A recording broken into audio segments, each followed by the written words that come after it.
friends, it's Sophia, and welcome to Sophia's Turning 50, where we embrace our age no matter what it is. Today we're going to talk about what it means to run on empty. We're going to talk about my breast MRI that I just had a few days ago, and I will have a show and tell. First up, let's talk about running on empty, which seems like something that ends up happening a lot during the holidays, at least to me. So I'm just going to talk a little bit about what it means when you're running on empty and what that feels like, and then have some solutions, some things that I did to kind of recover from that. So we traveled for Thanksgiving, and then we came back. I was exhausted. I had overeaten, drank too much, so ever since we came back from Thanksgiving, I had all these bad habits. Like I wasn't doing yoga anymore. I wasn't meditating anymore. I was eating sugar all afternoon, alcohol, just drinking wine all evening, not getting enough sleep, and filling my day with way too many things. And then that just continued day after day after day after day without any recovery time. And so, and I know there's lots of stuff going on in December, and you want to get your house ready for the holidays, and your kids have, winter concerts and that sort of thing. And then I kept putting things in my calendar myself, and I kind of said yes to everything the kids wanted to do because I want them to have fun. And so I was ending up being like an unpaid Uber from, like 3 o'clock to 9 o'clock. It seemed like almost every day. So anyway, I wrote down what I was doing on Friday, because Friday is the day that I realized that I was basically burned out and couldn't do anymore. And so sometime around midday, I started making a list of everything I did that day so I could see how ridiculous it was and kind of shake myself out of it. So I have it here, and I'm just going to go through. So first of all, I took Julia to school and then went straight to my breast MRI, which I'll talk about in a minute. That was a bit of a production time-wise. Then I went to Whole Foods to get something to eat for myself.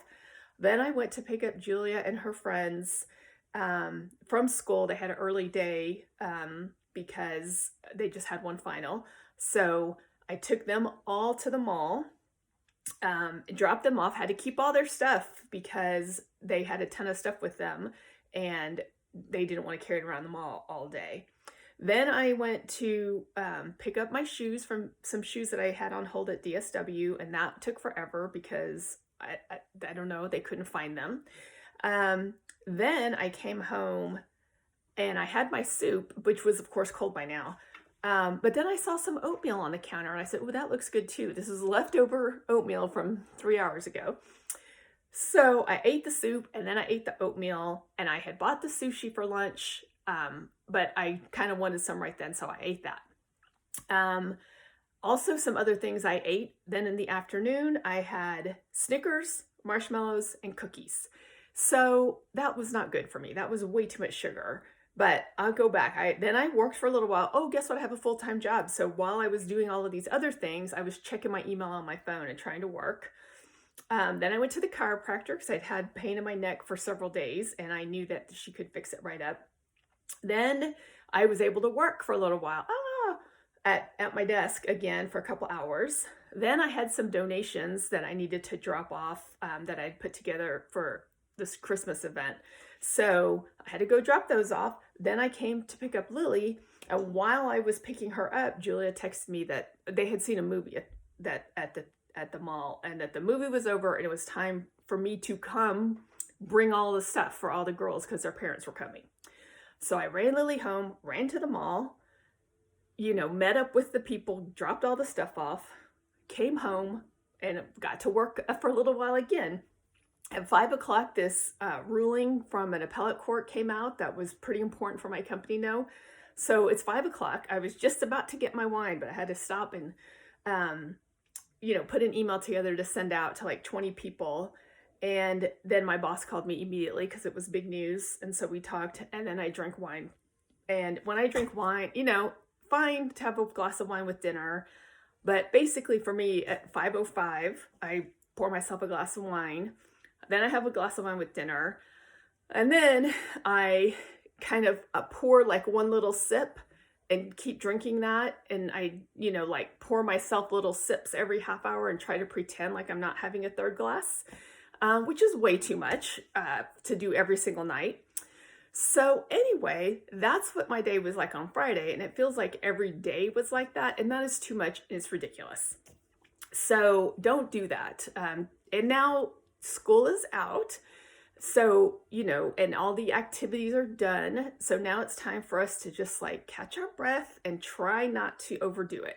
So that was Friday. So Saturday, I had the radical extreme opposite direction. I slept in, which is unheard of. I don't even know how my body allowed myself to sleep in, but I did sleep in. And then I just kind of piddled around the house a little bit. I drank coffee on the patio leisurely without any concern about what I had to do next. Then I got dressed and went on a long hike by myself, which was also wonderful. And that is very restorative for me. Then I came home and did yoga, and I meditated, and I took a long shower, and then I got a manicure and pedicure. So I filled up on Saturday, and then in the evening, my kids made gingerbread houses, and we watched Die Hard as a Christmas movie. So that was a good day. And that was a refilling, kind of refueled, and there was a lot of other stuff I needed to do, but I just said, no, I'm just not going to do it. I've got to take some time out to recover. And so I did that. And I also, the whole entire day, no sugar and no alcohol. So that was huge for me. Sunday, I kind of fell back off the wagon, but just for one day, I kind of purged myself of that.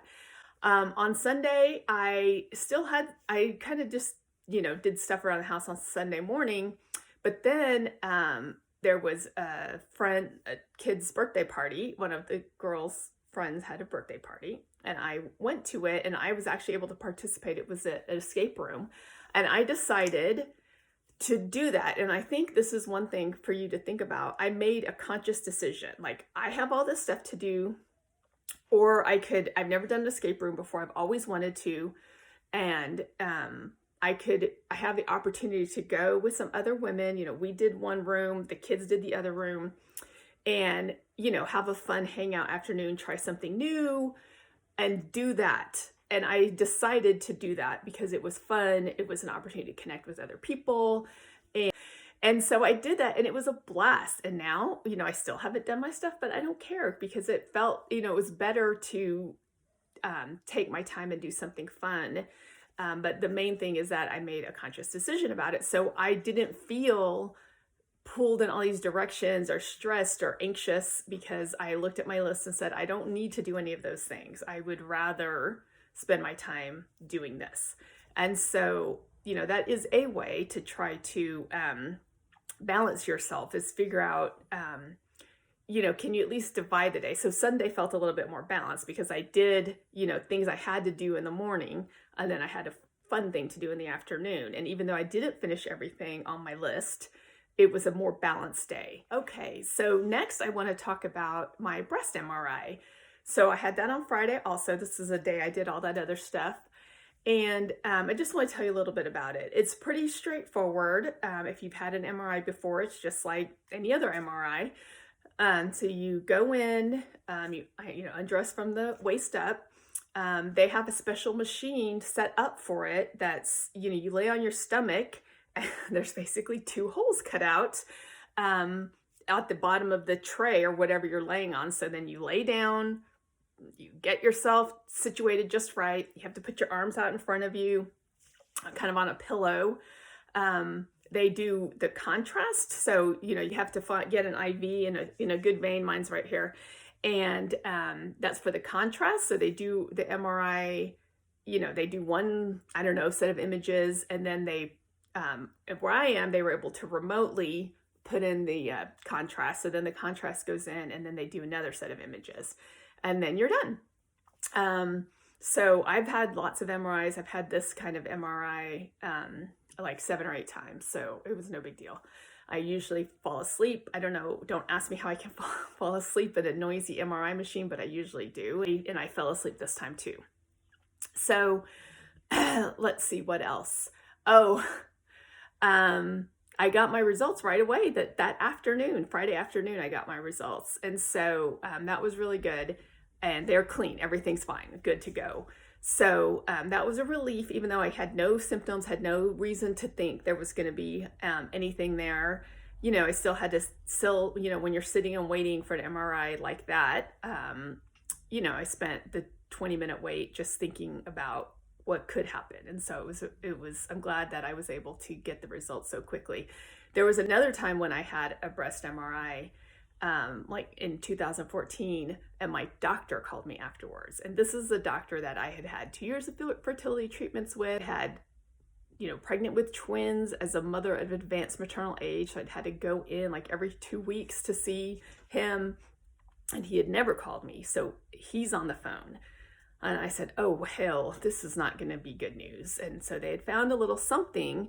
And he sent me in to get an ultrasound, but they couldn't find it on the ultrasound because it was so tiny. So then I had to go back and get another MRI where they did like a needle biopsy with it. And then it turned out to be nothing. But the process started, you know, he called me like the day before Thanksgiving, and I didn't get the final results until a couple days after Christmas. So that was a very stressful holiday season. But luckily this time, you know, I got the results right away. Okay, now it's time for our show and tell, which required a major garage excavation, but it was worth it. This is from the 1970s. This is a purse that my grandma Harbor, it's on my dad's side, gave me, I guess both my grandparents, but they gave me for Christmas. I'm gonna guess maybe 1977, because I know I was really young. And what's very special about it, having my name on it, is that there's very little from the 1980s that actually had my name on it, because my name was really rare until, I guess, the 2000s. Now everywhere I go, somebody's yelling at Sophia, and I'm always turning my head, and they're like yelling at some little kid. But back then, I could never find my name on any of those little license plates or keychains or anything like that. So I was very excited with my little purse. Okay, well, that's all we have for today. Try to take it easy. Don't overstress yourself. I know Christmas is just a few days away, so try to relax. Enjoy your holiday, and Merry Christmas, and I will see you in another week. Bye.